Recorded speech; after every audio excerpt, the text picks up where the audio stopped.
Behind the Curtain with Jack Berkman.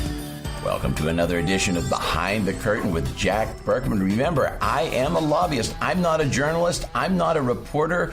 I am not like all the rest. I am at the parties. I am at the dinners. I am getting you fresh information 24 hours a day, 7 days a week to bring it to you here and take you behind the curtain. What a show we have. It's a shame we only have an hour. Talking all things Supreme Court. We'll talk tariffs. We're going to talk Seth Rich. Did you see my press conference yesterday? Don't miss the rant. We got a lot on Seth. But first up, you guessed it, the Supreme Court. My friend Brett Kavanaugh, whom I've known for years. What a great guy. I'm so glad he was the choice. You know, my take on this, he won with a guy that I think is a rock-solid conservative. Despite the talk, I think he'll definitely vote to overturn Roe. He'll overturn gay marriage. He'll strengthen the First Amendment. He'll strengthen the Second Amendment. I think he'll do everything that we conservatives want him to do. It's an excellent choice.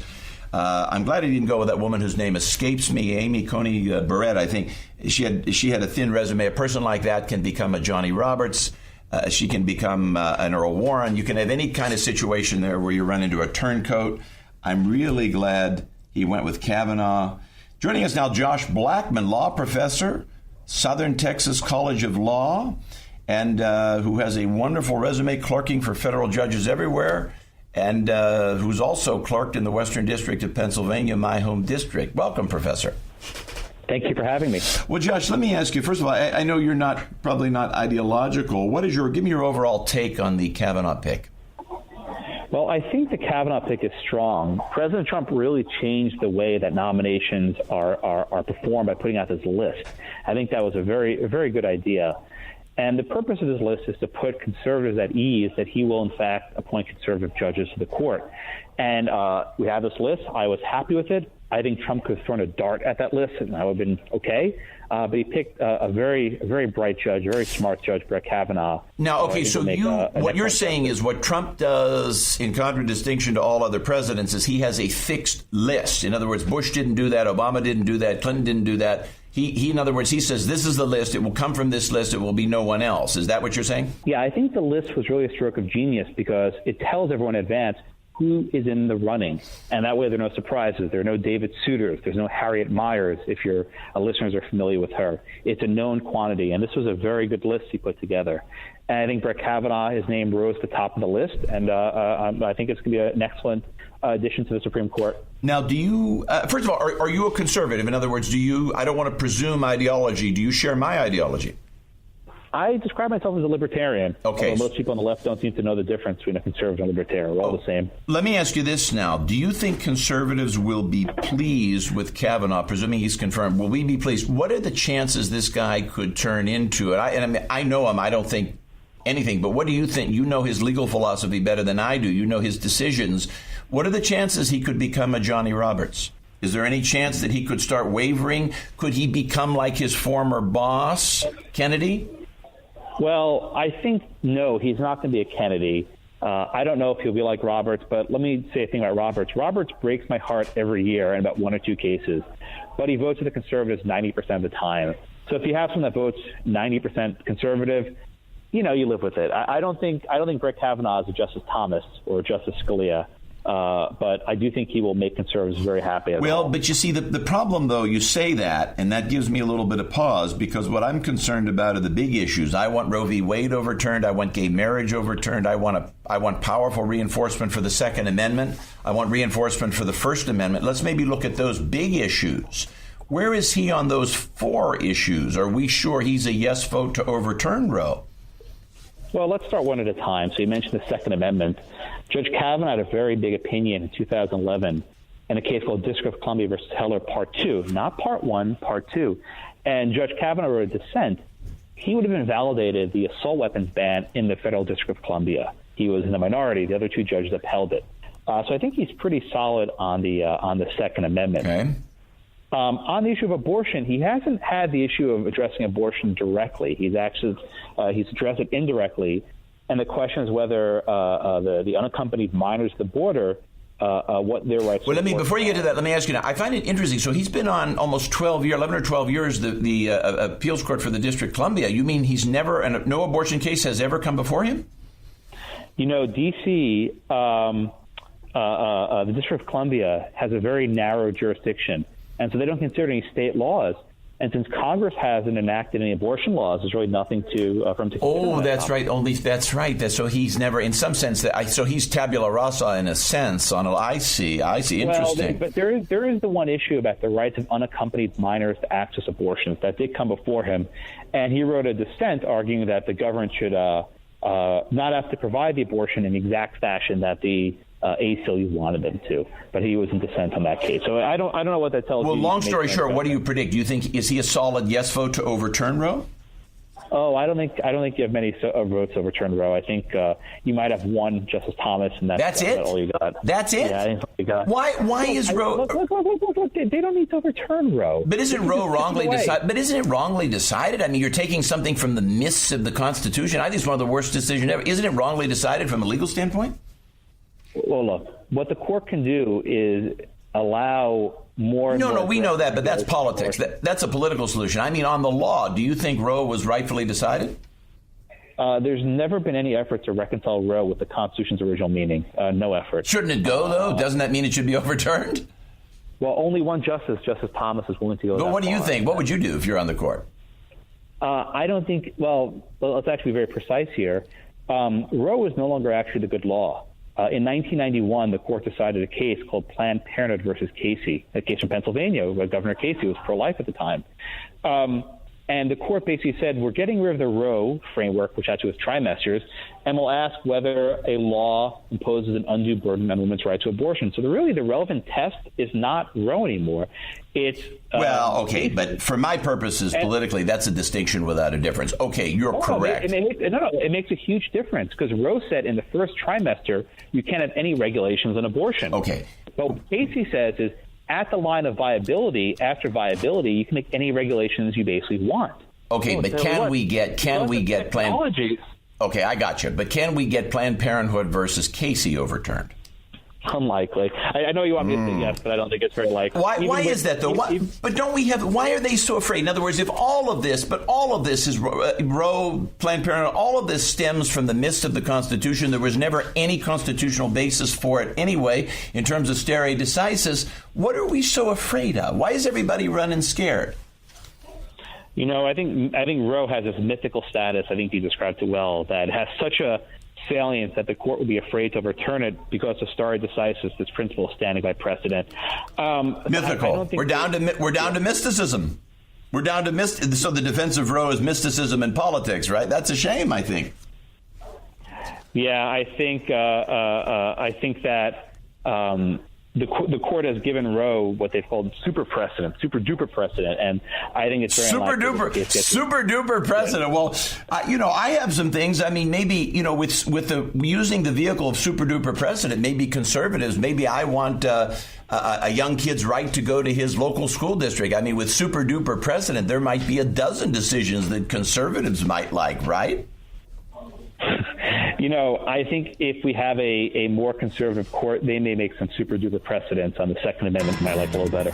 Josh Blackman, great law professor, Southern Texas College of Law. And what I like best about him, he was a law clerk in my home district, the U.S. District Court, the Western District of Pennsylvania. Professor, we'll have you back again. Thanks so much. Well, coming up next, we're going to get into this business of these energy lawsuits. Wait till you hear some of the wacko nonsense going on in the environmental world. Stay tuned.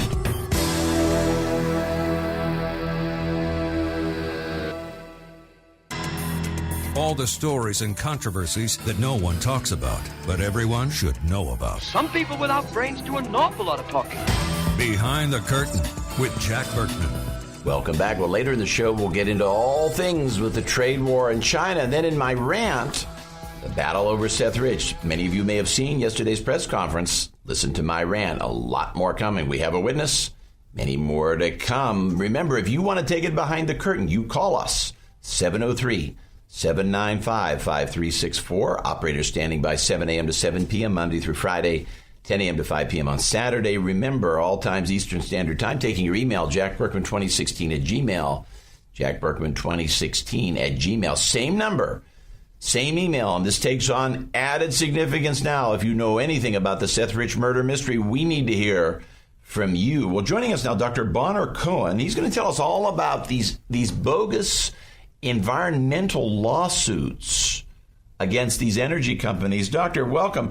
I know you're the senior fellow, National Center for Public Policy Research, and our friend Horace Cooper tells us you are the nation's foremost expert in this topic. As I understand it, there are mayors and county commissioners all over the country, and basically you have this strange situation where many cities love energy companies because they bring all kinds of tax revenue and jobs and all kinds of benefits, right? But at the same time, they want to sue these companies with these bogus environmental lawsuits so they look good on the left. Is that what's going on? Yes, it is. Many mayors view energy companies, primarily oil and gas companies, as cash cows. And they view them as cash cows in both senses of the word. On the one hand, they are a source of local jobs, which means revenues to cities. But on the other hand, they are something that mayors can sue, claiming preposterously that the activities of these companies are leading to climate change, formerly known as global warming, and as such are committing damage to the planet as well as to human health and the environment, and therefore should be sued. And this is caught on. It's being done by mayors across the country. You will also see very similar suits brought by state attorneys general from certain states disproportionately located in the northeastern United States and along the Pacific coast. Give us an example. This is really interesting because it's the kind of story I tell viewers. I'm taking them, listeners, behind the curtain. This is the kind of thing you haven't. I don't think anybody has reported on this. Give me an example of. Give us some examples of the more egregious examples. What are some of the worst case scenarios? Well, a city wanting to fill its coffers will bring suit against an oil company. San Francisco has done this. In fact, in the recent case in San Francisco, a judge in California, of all places, actually threw out the suit. Wow. In the Ninth Circuit, no less, huh? Yes. And to add insult to injury, the judge was appointed by none less than Barack Hussein Obama. Wow. So not even he will miracles never cease?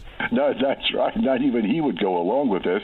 And the judge correctly pointed out that the city had simply not made its case, that the activities of the oil companies were, in fact, endangering the planet and endangering the citizens of San Francisco, and as such should be plundered by the city of San Francisco, which, as any recent visitor can attest. Oh, but I mean, I bet you're so right. You're so right, Doctor. I bet the mayor and all the town supervisors out there and Gavin Newsom and all the rest, they love the way oil money pumps up the value of all their real estate holdings. They love that, right? That's right. Oh. They were licking their chops at the millions and millions of dollars they hope would come their way, courtesy of the oil and gas industry. Well, those funds are not going to come their way, courtesy of the oil and gas industry. They're going to have to go out and plunder somebody else.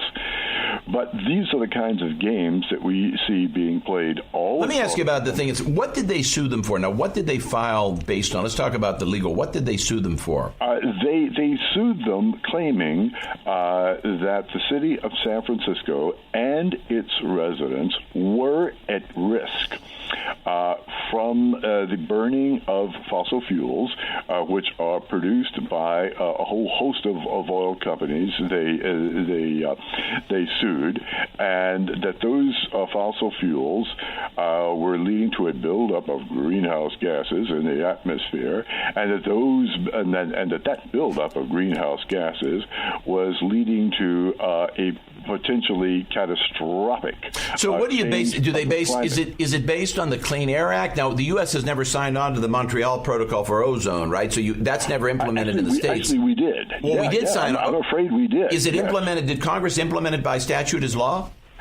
What happened was there was a treaty that was signed, and the U.S. is actually a party to the Montreal Protocol for ozone, but that's actually not what this is about. What's it based on? This is about the climate, This was the thing that we used to refer to as global warming, which was rebranded a few years ago into climate change. So they are simply demanding that damages be paid to the city of San Francisco for the harm that they alleged was being caused. What's the legal basis? Do they say, was it the Clean Air Act, or what are they suing on? They use the Clean Air Act as this, as well as it was simply a suit being brought by them, just alleging all sorts of damage and public health harm being caused by the activities of the oil and gas industry.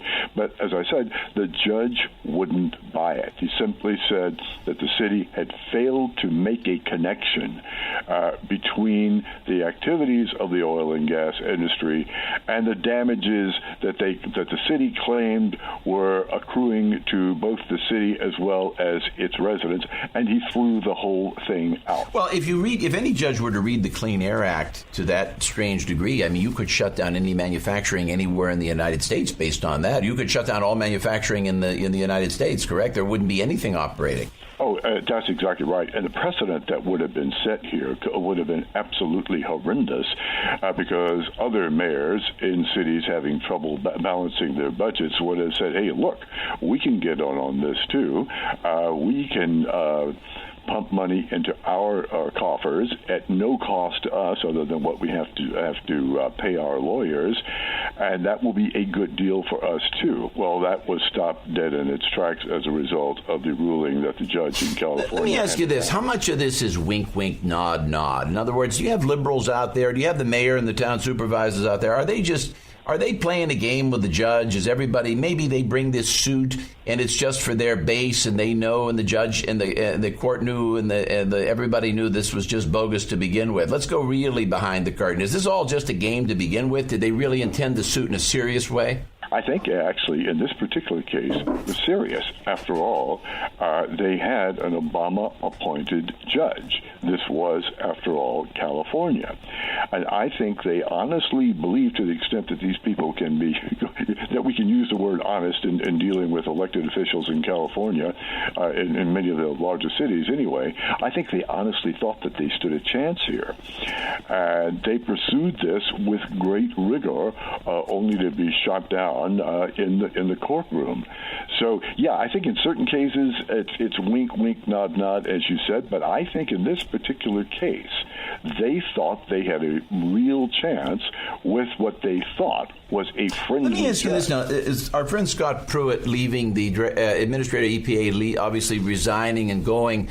Will they now go on the attack with Pruitt out? Will you see more of these cases? Will they say, well, you don't have him at the top to defend. Maybe the EPA will be semi-headless for a while.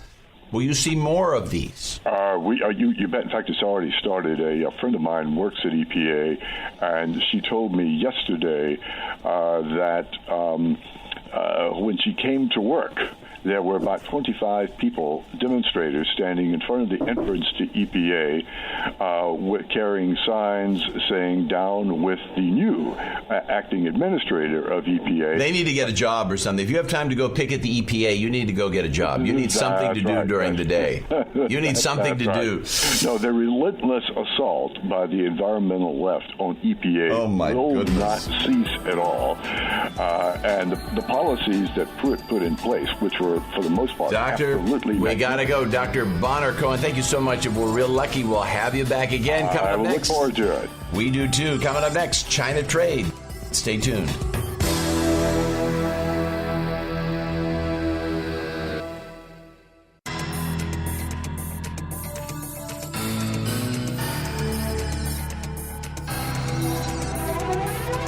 This is a universe where everything is depicted as a Washington Post political cartoon. Behind the Curtain with Jack Berkman. We have a great segment later in the show on how to fix the VA, how to fix the Veterans Administration, particularly on the health side. We have a doctor joining us to talk all about that. You vets, stay with us. Important. It's very important to the president, very important to me that we fix the VA. I think Trump is already doing that, making progress, but we got to make a lot more because the VA, as you know, particularly if you've dealt on the health side, It needs a lot. Remember, if you want to take it behind the curtain, you call us 703-795-5364. 703-795-5364. Taking your emails, jackberkman2016 @gmail.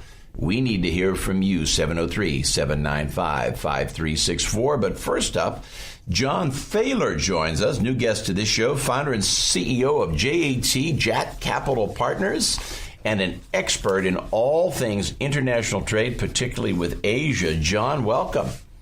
Hey, Jack, how are you doing? I want to ask you now, so the overall situation with China, give me your overall take on this. First of all, is Donald Trump right about being concerned about the $300 billion trade deficit with China? Do we need these tariffs? Well, I think there are two components of that question. One is, should we seek better economic deals with our trading partners, which I think the president would say yes. But then I think more importantly is, do you believe China is an existential threat to the West? And what will they do if and when they achieve economic and political dominance of the world, which is most of this rhetoric around trades and tariffs is more to do with the latter than the former. I think the tariffs on Canada and our European allies is really intended to get them in line, which will ultimately lead to a coordinated effort to combat China.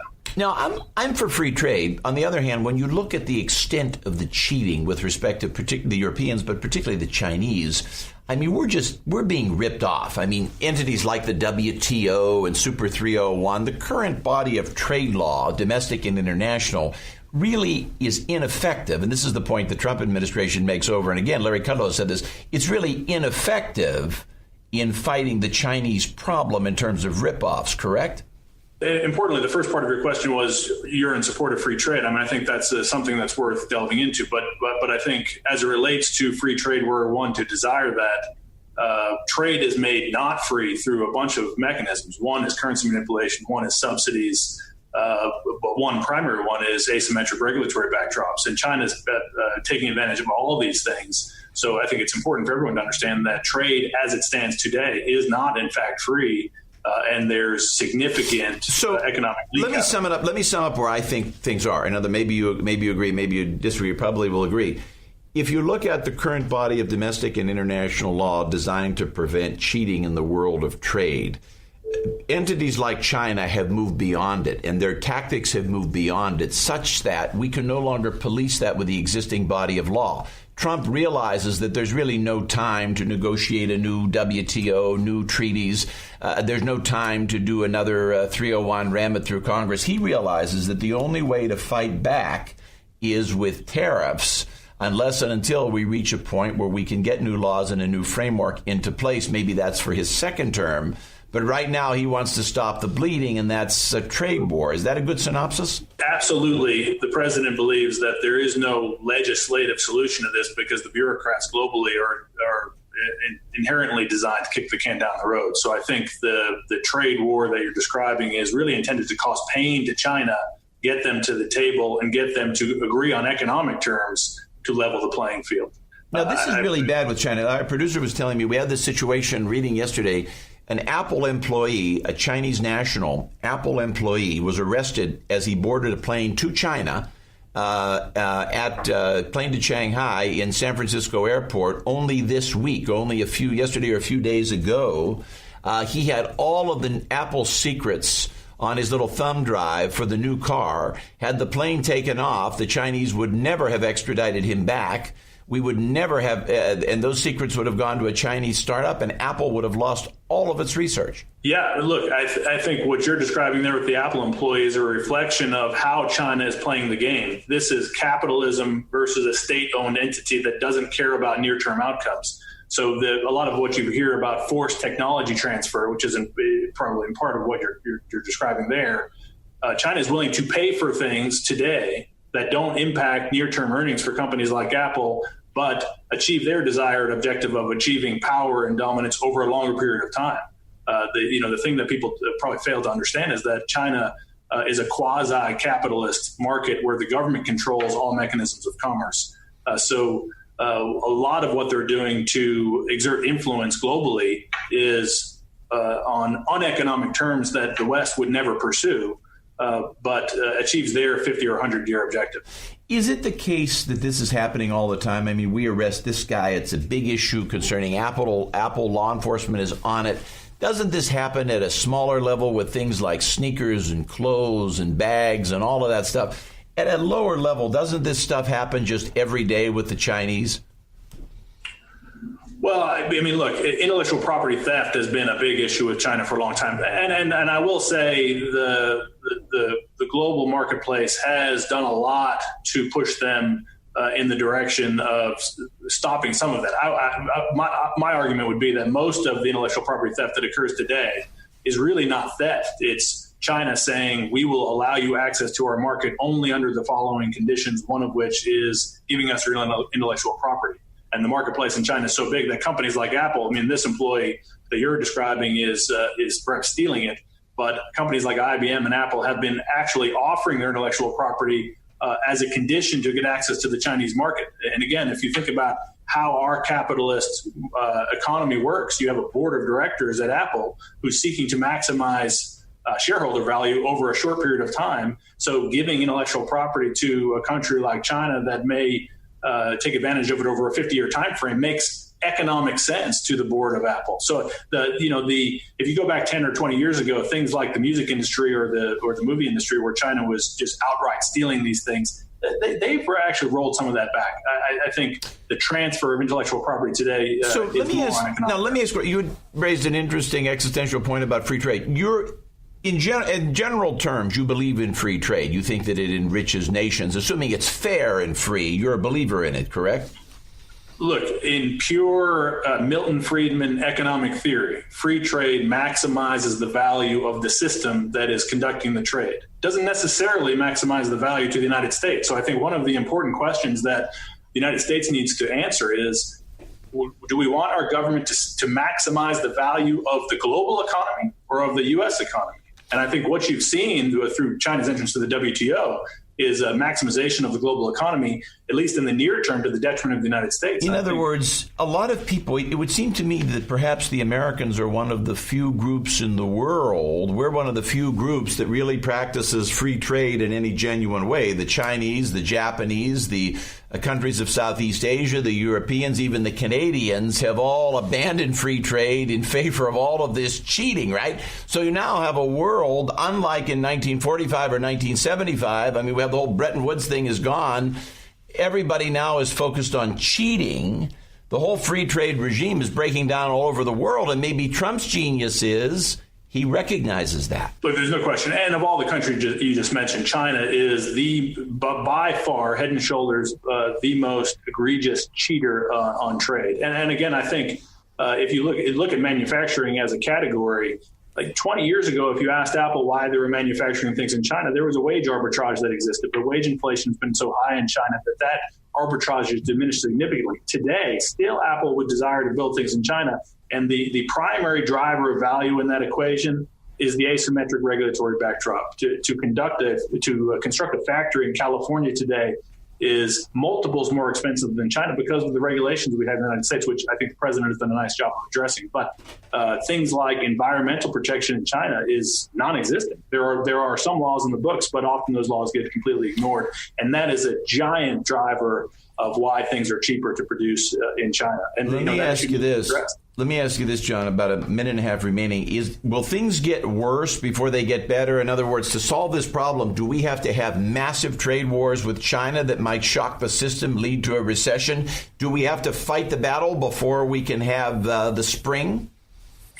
It depends on what you believe the president's objective is. If you think that he's trying to push back on the existential threat of China, it's important to understand that we have a very short window of time here where the Chinese economy is still largely dependent on exports, primarily to the United States. If you wanted to push back on that, solving the trade imbalance that exists today is not the end game. He needs to replicate the book of business we do with China elsewhere. Look, the math, when you cut through the numbers, is China cannot survive a situation where exports to the United States are reduced in any meaningful fashion. And I think all this rhetoric we're seeing today is getting to that point. I would expect this situation. Let me ask you this question here. One question, I want to extend this a bit. China if you look at numbers, their economy is somewhere $11.5 trillion. The U.S. maybe like $18.5 trillion. China closing in, of course, still a much poorer country because it has 4 times the population.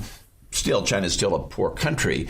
But at least in terms of per capita income, do you think this $11.5 trillion number, China's economy, if you believe these stats, it's gone up by something like 320% in the last 12 years. How real is this? Are these stats real? Are the Chinese inflating them?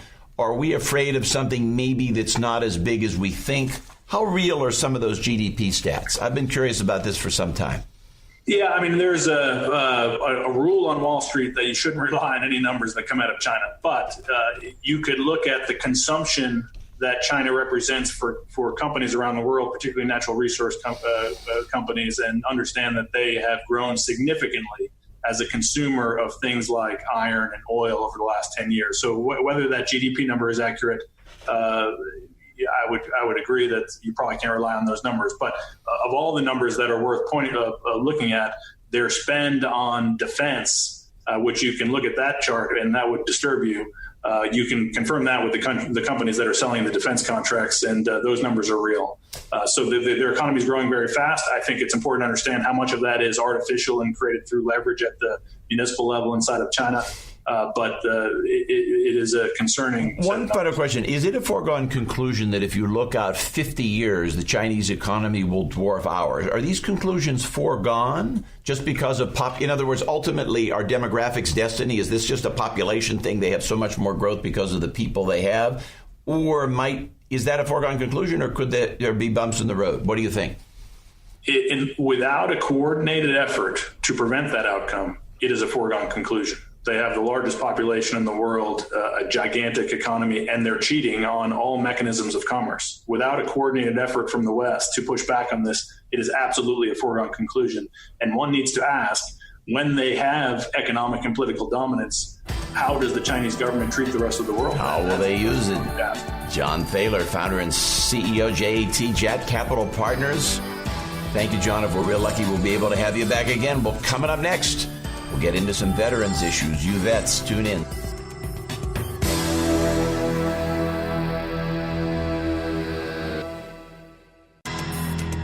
All the stories and controversies that no one talks about, but everyone should know about. Why don't you get a toupee with some brains in it? Behind the Curtain with Jack Berkman. Welcome back. In just a moment, we'll get to our veterans segment. First off, though, if you want to take it behind the curtain, you call us 703-795-5364, 703-795-5364. Taking your emails now. We're into the 20th century, not the 21st. Jack Berkman 2016 at Gmail. Jack Berkman 2016 at Gmail. Same number, same email. If you know anything about the Seth Rich murder mystery, and after this week's press conference, as many of you saw, that takes on added significance. And stay tuned for the rant. Today's rant will cover, you guessed it, all things Seth, our new witness, and witnesses to come. This week was the main break, the most important week in the whole 2-year investigation of the battle to find the killer of Seth. We will never quit. Joining us now, Dr. William Magill, founder of Veterans for the Defense of Liberty. What a fine organization. Doctor, thanks for joining us. Oh, it's a pleasure to be here.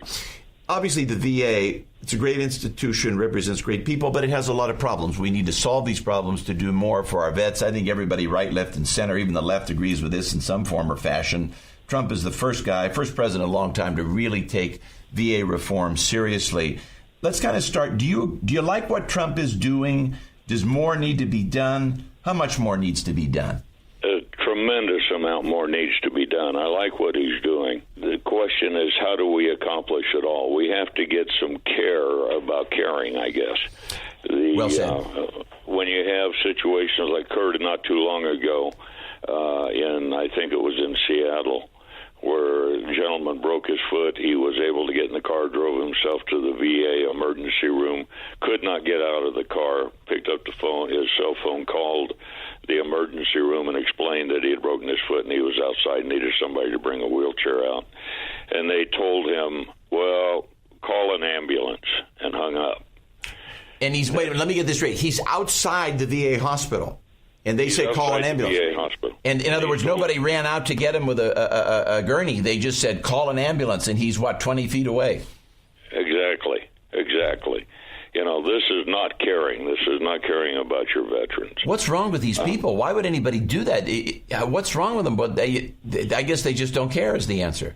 I think they don't care. I think, and maybe it's a part of the whole American culture that we're in today. It's not the same culture it was when we grew up. And that somebody was probably on their cell phone and texting and just didn't have time to call someone to get a wheelchair out 20 feet. They don't care if the guy dies or not. Maybe they want to go about their business, get their check, their 9 to 5. They don't care if somebody's outside. Is that it? Well, that's probably a lot of it. They don't care, and they're just, we have to get, and it comes from the top, and that's the nice thing about Trump. And now that we have a new secretary of the VA, I hope he can, because of course, understand the VA is the second largest organization within the government, second only to DOD and the Pentagon. So it's a massive organization that needs to be divided up a little, to take the. Do we need to separate out of it and leave the hospitals and get somebody that really knows how to deal with the hospitals? That's an interesting idea. Should we separate the hospital system from the VA and create a new? I hate to create a new federal agency, but maybe spin it off and put it separately. Is that what we need to do? I think that's a really intriguing idea. We have not really pushed for that a lot. Our big push has been for getting genuine freedom cards, if you would, which I think could accomplish the same thing, Jack. If every veteran legitimately had the right, well, there's 2 points to it, legitimately had the right to go to the VA, go to their doc next door, go to Mayo, that would actually force the veterans' hospitals into the free market system. And if they're in the free market system, they're going to do one or two things. They'll get better or they'll perish, and I don't care which one it is. I see what you mean. It would resolve the problem. Let me ask you this. Let me ask you a controversial question. Do you think these days we all say to veterans, everybody, right, left, and center, as a matter of course, we say thank you for your service. Now, many Americans certainly really believe that. Certainly we on the right do. I think many do. But, I think there are so many phonies that say that. When I hear it said by hosts on the Today Show, I say to myself, do they really believe that? I don't think they believe that. I think we now chant that like some kind of a mantra, and many of the people who say it don't believe it. What do you think? Oh, I think you're right, and God bless the people that do mean it, Jack. But it bothers me sometimes. There's one of Veterans in Defense of Liberty's mantra is acta non verba, action, not words. And it's easy to say we support our veterans, but so many times, very few. I mean, they all have something else. They've got to go to the lake this weekend. They got to cut the grass. I appreciate people saying we support our veterans because, by God, we support Americans. We swore to defend and protect, and we'll lay down our life for anybody. But by golly, when you say it, then put some action. We know we need to do so much more. I have a neighbor. He's a wonderful man. He suffers from PTSD. He was in both Iraq and Afghanistan. He's a wonderful man. He suffers, and clearly he suffers, and he needs help, and in and out of these hospitals and all of this stuff. And it's kind of in and out of this VA system. Nothing ever seems to work. I've seen firsthand how bad the system is. The man needs help. The poor guy needs help. I don't think anybody's doing a darn thing about it. That's what there's sure not enough being done about it. I love you to death, but if I can make one small correction. You go ahead, please. One of my idiosyncrasies is another mantra is drop the D. It's post-traumatic stress. It is surely not a disorder. And we, back in the 70s, I think, decided to call it a disorder because the psychiatrists could get more money on it if it's a disorder. But that implies that somebody had this issue before they even went through whatever the experience was. Right, and they didn't. And clearly, it's something that comes from war. Sure. Well, it is, and I think that it is nothing more and nothing less than a normal reaction to a very abnormal situation. Everybody handles it differently.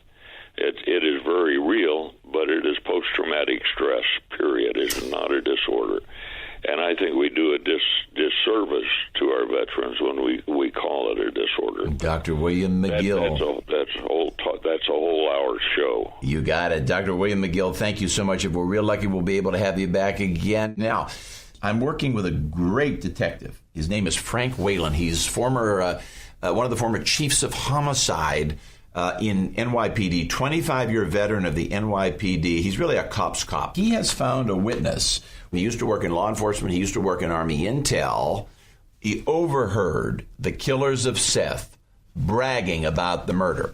And Luke alleges, and I think he's right, that a current DEA agent and a current ATF agent killed Seth Rich. Seth carried the thumb drive on him with all this important technical stuff, all these emails. That's what he did for the DNC, remember. He carried this on him 24 hours a day, much in the same way the president carries the nuclear football. He carried that with him. Apparently, these two men did the shooting. Now, these men worked in and around the Baltimore area as federal agents with a guy named Rod Rosenstein, who is the current Deputy Attorney General, when he was the U.S. Attorney for the region of Maryland, for the whole state, one U.S. Attorney for the state in Baltimore. Now, we don't know what Rosenstein's involvement in this was. We do know that he was very concerned about what Seth had on the thumb drive. We don't know whether Rosenstein may have had some motive, worried about getting into the Hillary Clinton administration, because if you remember, 2 years ago, nobody thought Donald Trump would win, including me. Was he trying to curry favor with the Clintons? We don't know. Right now, I think all we know is who the shooters were. We have to find out who ordered them and why. Even when we're not on the air, you can read us and hear us and see all about us at jackberkmanradio.com. And, of course, always at RadioAmerica.com. Thank you so much to our wonderful Radio America audience and to our Newsmax audience in television. Thank you. We'll see you next week.